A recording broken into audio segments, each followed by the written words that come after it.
Hello, and welcome to Youth Positively Speaking. My name is Paige Ewing, and I work with Prevention Resources as a multimedia specialist for Positive Youth. Prevention Resources is a nonprofit located in New Jersey that is dedicated to promoting health and wellness of individuals, families, and community through education, collaboration, advocacy, and treatment. Today, I have with me my co-host, Erin Cohen, as always, the project coordinator of Positive Youth. Why don't you introduce yourself, Erin? Thanks, Paige. I'm Erin Cohen. I'm the Positive Youth Project Coordinator, and the Positive Youth Initiative focuses on building countywide capacity to reduce substance misuse among youth 9 to 20 years old in Hunterdon County. So today with us, we have our two featured youth members, Jasmin and Nora. So Nora, welcome back. You've been to the podcast before. You know, you were here for our coping skills podcast. So how are you? And for the listeners who haven't met you yet, why don't you tell us a little bit about yourself again? Hi, Paige. Yeah, I'm happy to be back. My name is Nora. Just a little bit about me. I am a junior in high school. Some of my interests are writing. I'm an avid reader. I'm passionate about minimalism, philosophy, and I'm also a martial artist. So that's just a little bit about me. I did not know that last bit. I don't think you mentioned that last time. That's like super cool. And then we also have Jasmin, who is new to the podcast. So how are you, Jasmin? And then tell us a little bit about yourself too. Hi, I'm Jasmin. I'm a 16-year-old junior. Some stuff about myself. I can play both the flute and saxophone, and I love performing arts. Very cool. I play no musical instruments. I'm not musical at all. And so today we're going to be talking a little bit about alcohol and how different kinds of drinking affect your body.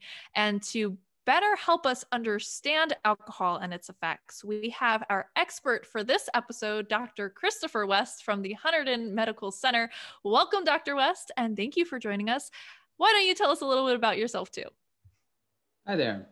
Yes, thanks for having me. I'm from Delaware originally, went to school in Philly, and my wife now and I are at Hunterdon Medical Center. It's a pleasure to be here today. I'm so excited to have all of you, Dr. West, Nora, Jasmin, because we're talking about a very interesting topic. According to the CDC, alcohol is the most used substance in the US, and in Hunterdon County, it's the #1 abused substance by teens, which is alcohol. So we're really we want to talk about this because obviously it's everywhere. This episode is coming out the week of Super Bowl. So that's another huge event. You know, we think about these events that alcohol is everywhere. Super Bowl, every commercial is like a cute puppy and a beer. And so when you guys hear alcohol and underage drinking, what do you think of? Immediately, I would say the first thing that I'm thinking of are stories that I've heard from friends of mine. Fortunately, my friend group is not one that's really, abusing, alcohol or anything or underage drinking. But I certainly am first thinking of stories that I've heard of parties that have happened where people are blacking out and are taken to the have to get taken to the hospital. So immediately when I hear underage drinking, that's probably where my mind goes to first. And that seems to be pretty common with youth when they start drinking, blacking out and, having to be taken to the hospital at times. So those seem to be signs of alcohol poisoning. So even Dr. West, if you can talk a little bit about that, what Nora's saying that kids are blacking out, why is it that they're blacking out? Yeah, so certainly. I think there are kind of two things to touch on. One of which is, why are adolescents more likely to black out than adults? And that, of course, is multifactorial. But part of it is that alcohol has been found to not affect necessarily coordination and certain things like balance as much as it does in adults. And therefore, younger people might not necessarily feel the effects of the alcohol as much. But in addition to that, of course, they're less experienced with it, less likely to have enzymes to break it down in higher quantities. It's also a matter of access. If they, only occasionally can get access to it, they might be more likely to overindulge. And for all these reasons, the alcohol, which is a depressant, gets into their blood at a higher level. and therefore causes more cognitive effects, affecting the hippocampus, is a memory center. And so that affects storage of memories and therefore can cause amnesia, which, loss of memory, blacking out, as we call it. And it's interesting what you just said, Dr. West, about that, because we know in the prevention world that adults use alcohol more frequently, but they don't use it as in high quantities. So youth who don't have access to it all the time, when they do have access, they are the ones that typically binge drink more than adults do. So adults drink more frequently, but youth drink higher quantities when they actually are having it. And Nora, it sounds like that's what you're talking about when you hear of kids drinking, they're drinking in higher amounts. Yes, exactly. And I actually have a question going off of this. So do you think that it's important to teach students, or not even just students, just young people what to do, in a situation like that, along with the negative things, relating to alcohol? So, absolutely, from my point of view. Again, being a depressant in high enough amounts, someone can be kind of unarousable.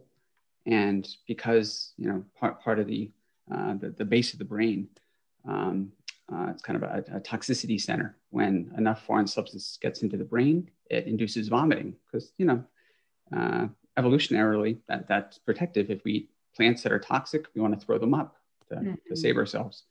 Unfortunately, if you're unconscious and you throw up, and your body's not able to respond normally with kind of a choking reflex where you close off the airway and so forth, you can aspirate, you can breathe that in and choke to death.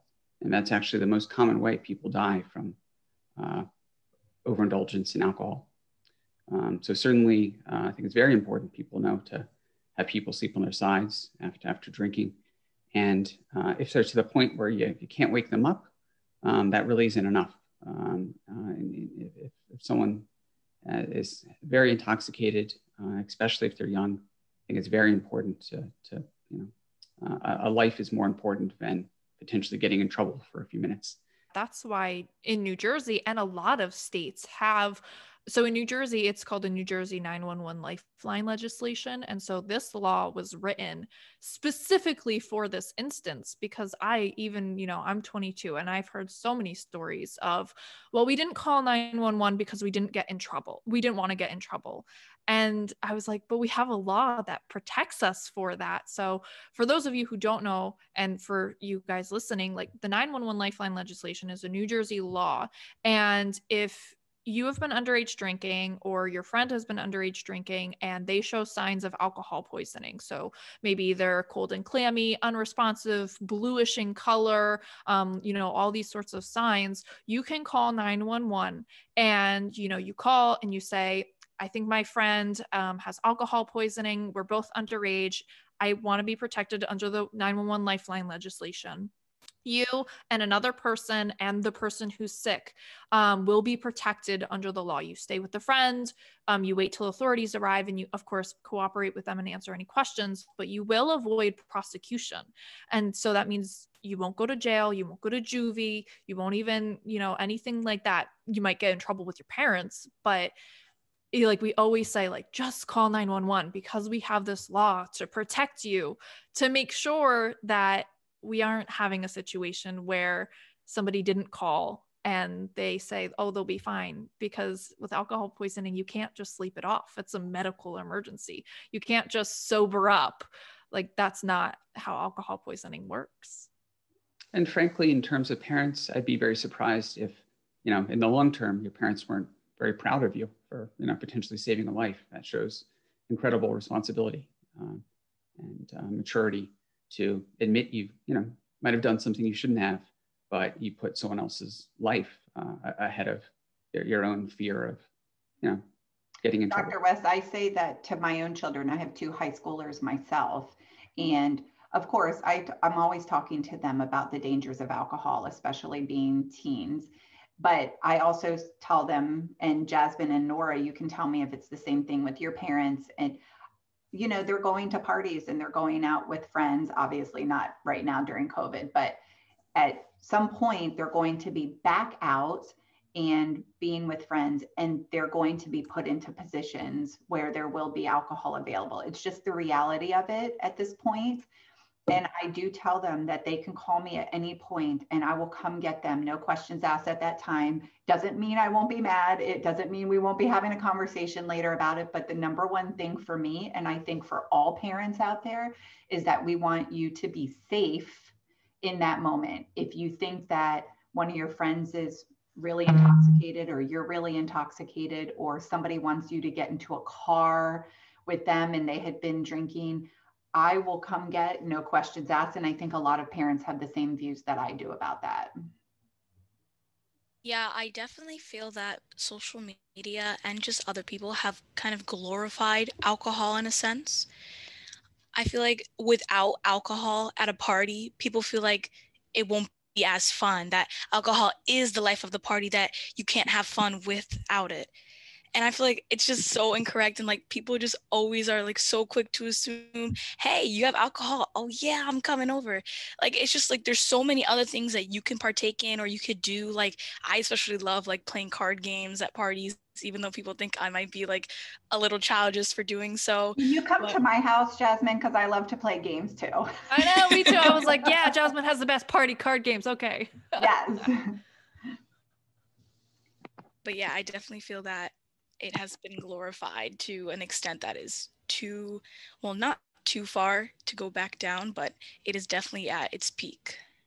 I agree with you, Jasmin. And in fact, in prevention programming, when we were talking about alcohol out there, we have specific slides that we show where one side it shows that glamorous side of alcohol that you're talking about, people having fun and cheers and dressed up nicely and having a great time. And then we like to show them the reality of alcohol too. And we show pictures of people over the toilet throwing up, passed out on a park bench, skirt hiked all the way up, things like that, that show what the real effects of alcohol are. So it's not just fun and glamorous. It is really something that can be dangerous. To add on to that, I think that, when teens turn to drinking and they're doing it consistently, I almost think it's like they have a lack of deeper meaning or purpose, just because I feel like they don't have anything else to turn to at a party. There's nothing else to do except for drinking. That's all there, seems like that there is to do. But I feel like when you kind of, you have a purpose, or you know yourself well enough, which I know a lot of teens don't, so that's difficult.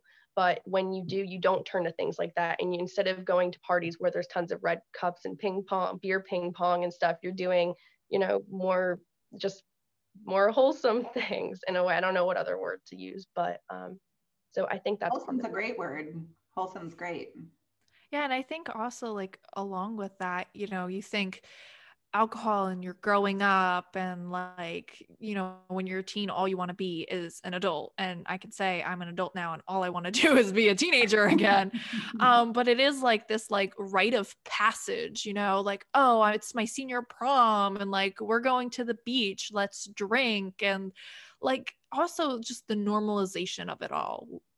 Super Bowl ads, we always say, oh, that Budweiser commercial is so cute, with the puppy and the Clydesdales and all this stuff. And then you don't realize your cousin who's sitting next to you, who's 12, is also watching that commercial and being like, wow, Budweiser, so good. Puppies.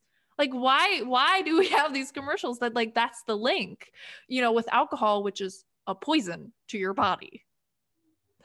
Mind boggling.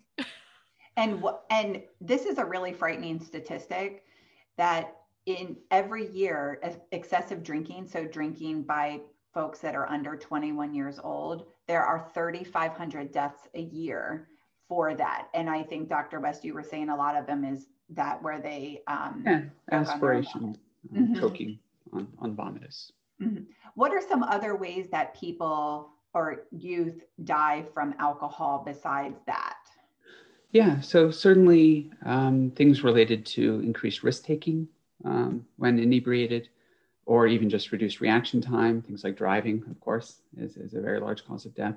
Also, mixing alcohol, even very small amounts, if you have Xanax or other medications mixed with alcohol. Even just half of a Xanax pill and a couple drinks can suppress breathing enough that someone can easily die. And I'm not sure that's recognized as much as it should be.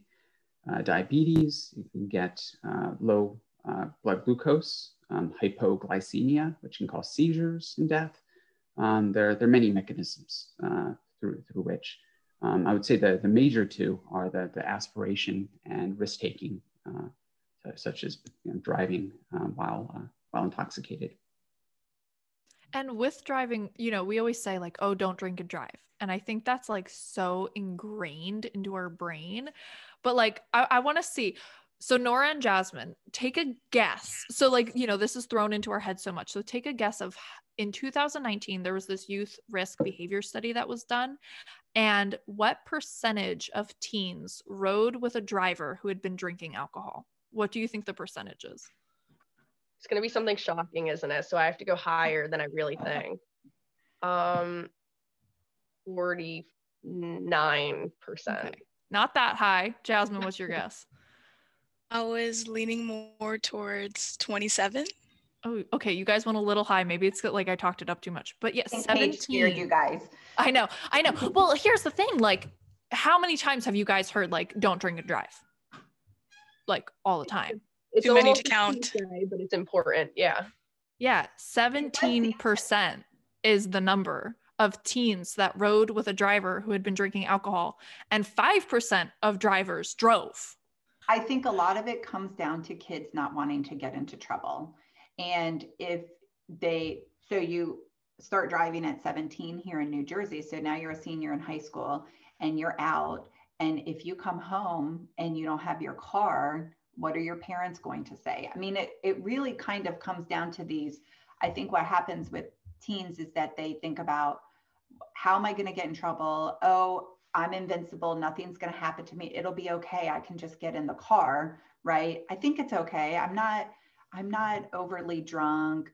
I can get home okay, because they don't want to not take their car home potentially, or have to call their parents for a ride, or maybe they don't have the money for an Uber or a Lyft.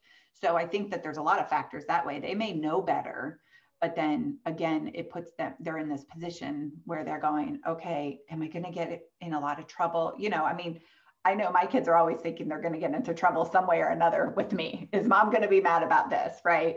So I think that's probably why. They know better.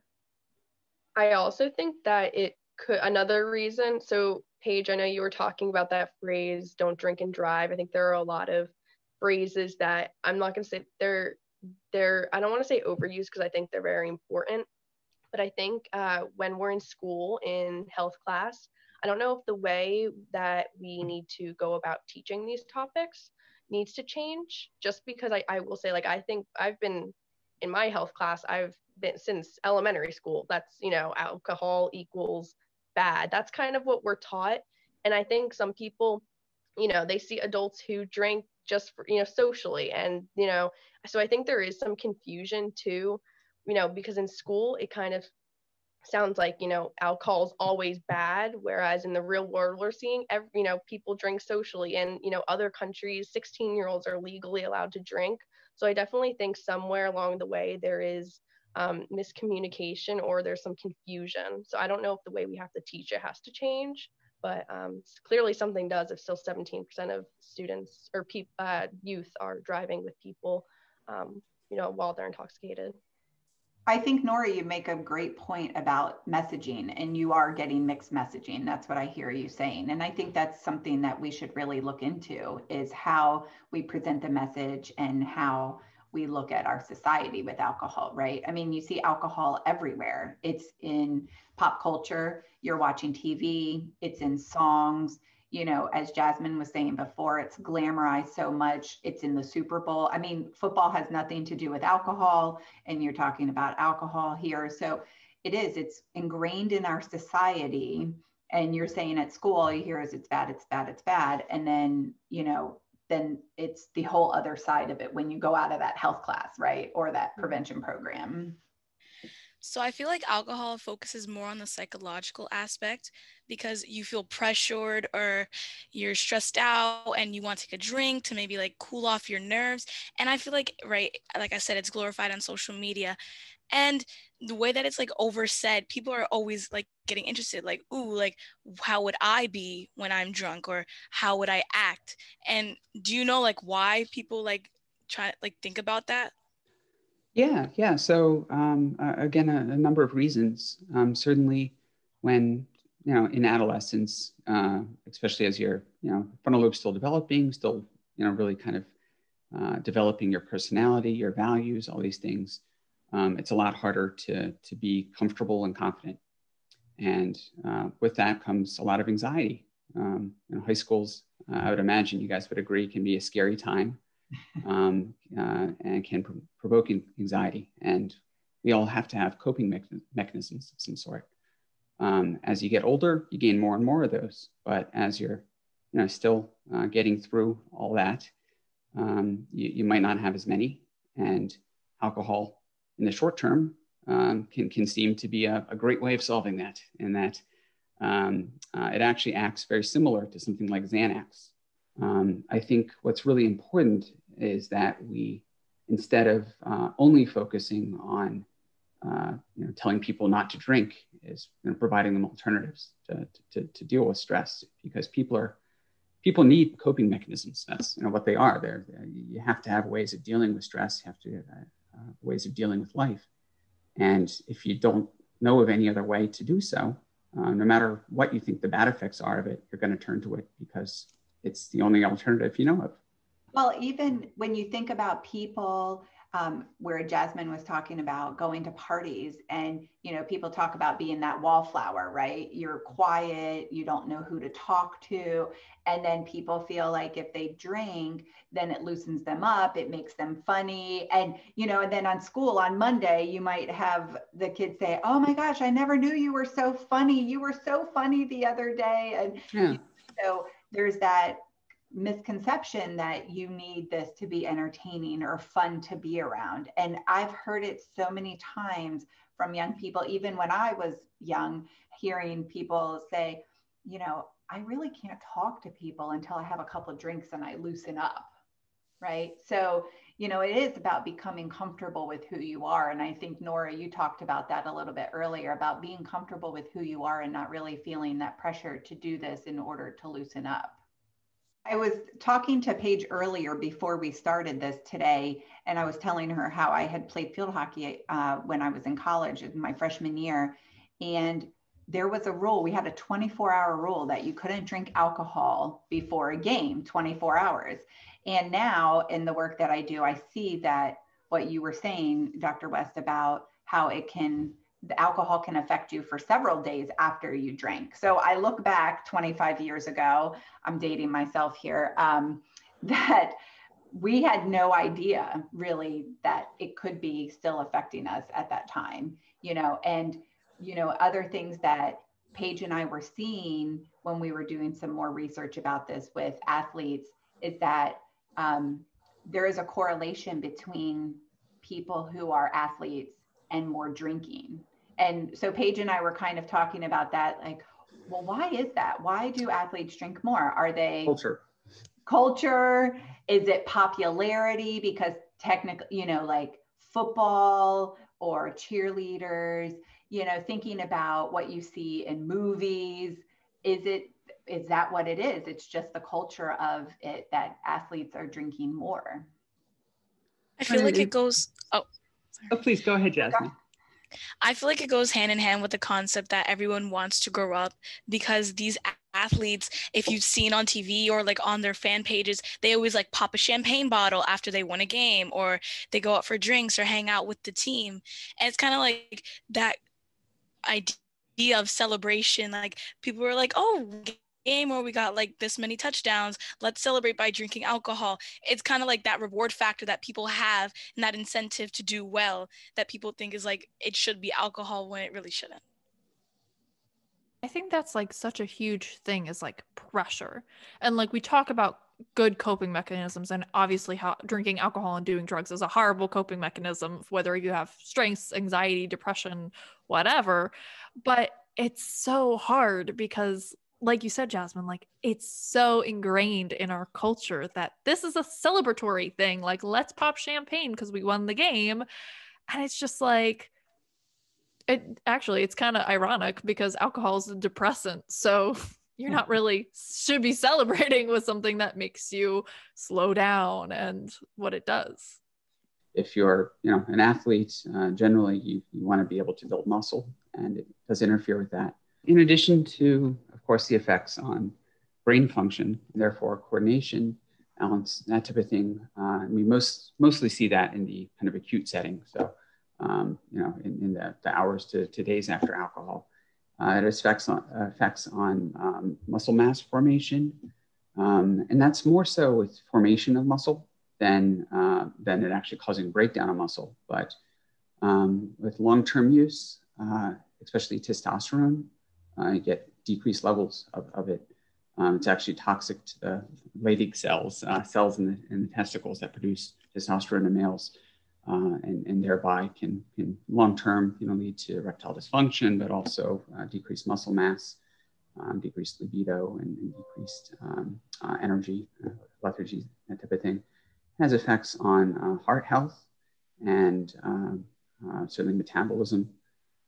It certainly is not something that you'd want if you want to be at your physical best.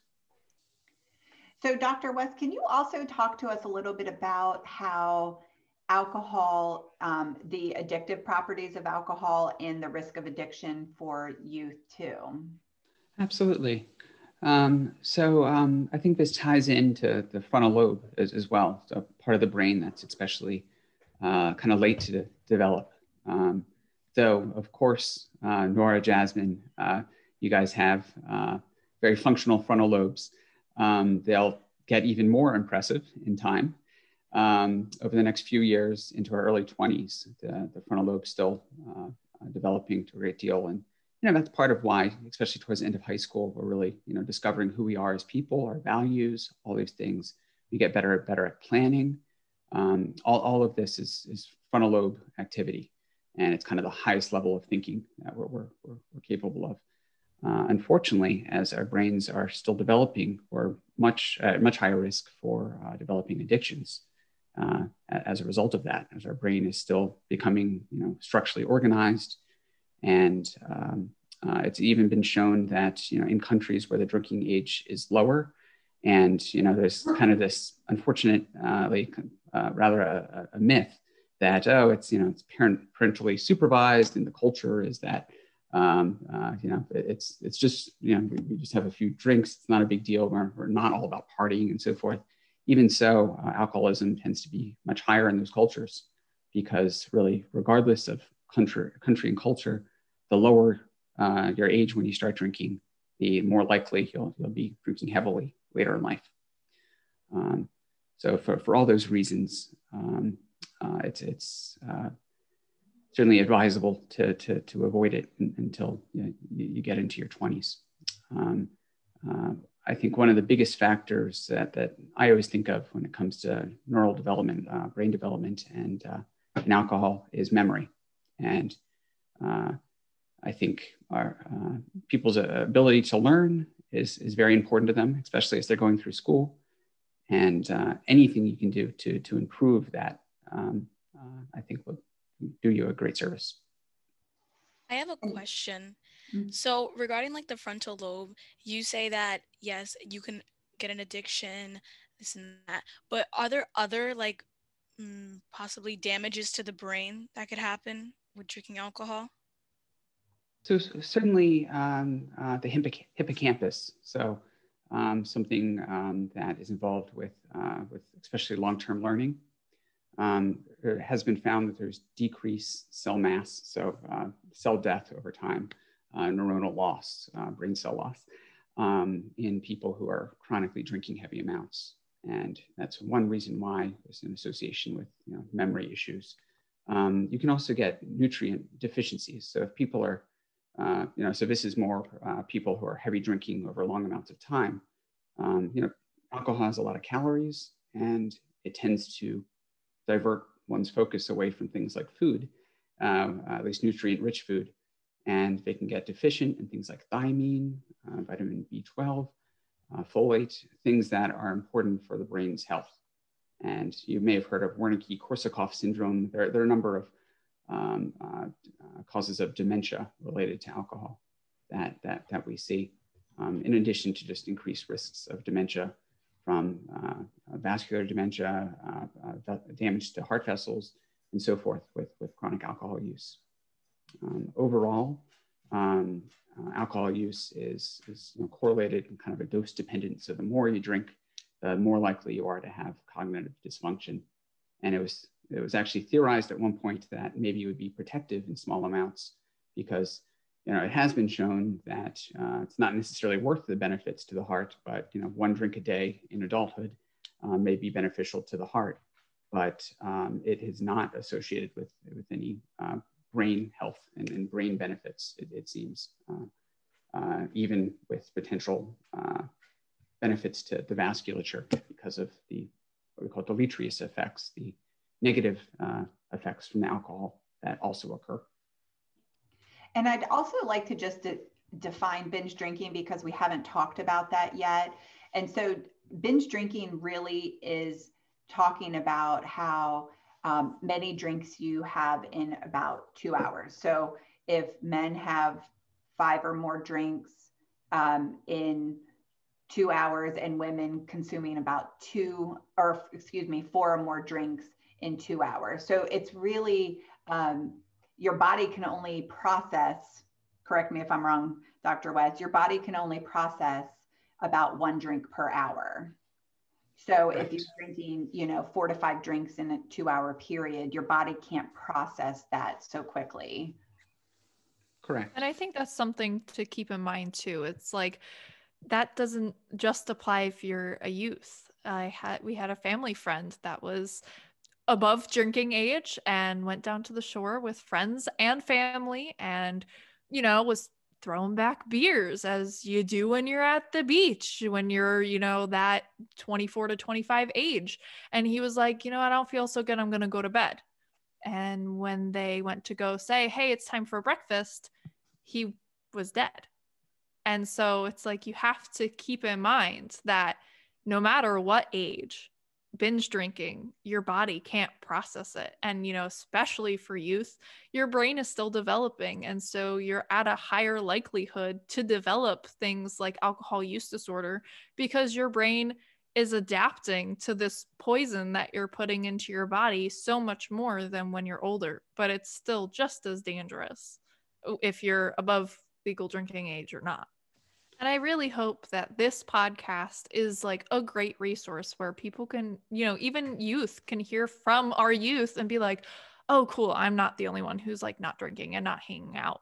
And I just want to say thank you for all of your stories and your advice and your suggestions about how youth can get more comfortable with not drinking and the consequences on your body, on your mind, and, socially, legally, during this conversation. So thank you for joining us today, Nora and Jasmin. We always love speaking to our youth. And of course, thank you to our expert, Dr. West, for just giving us such great information.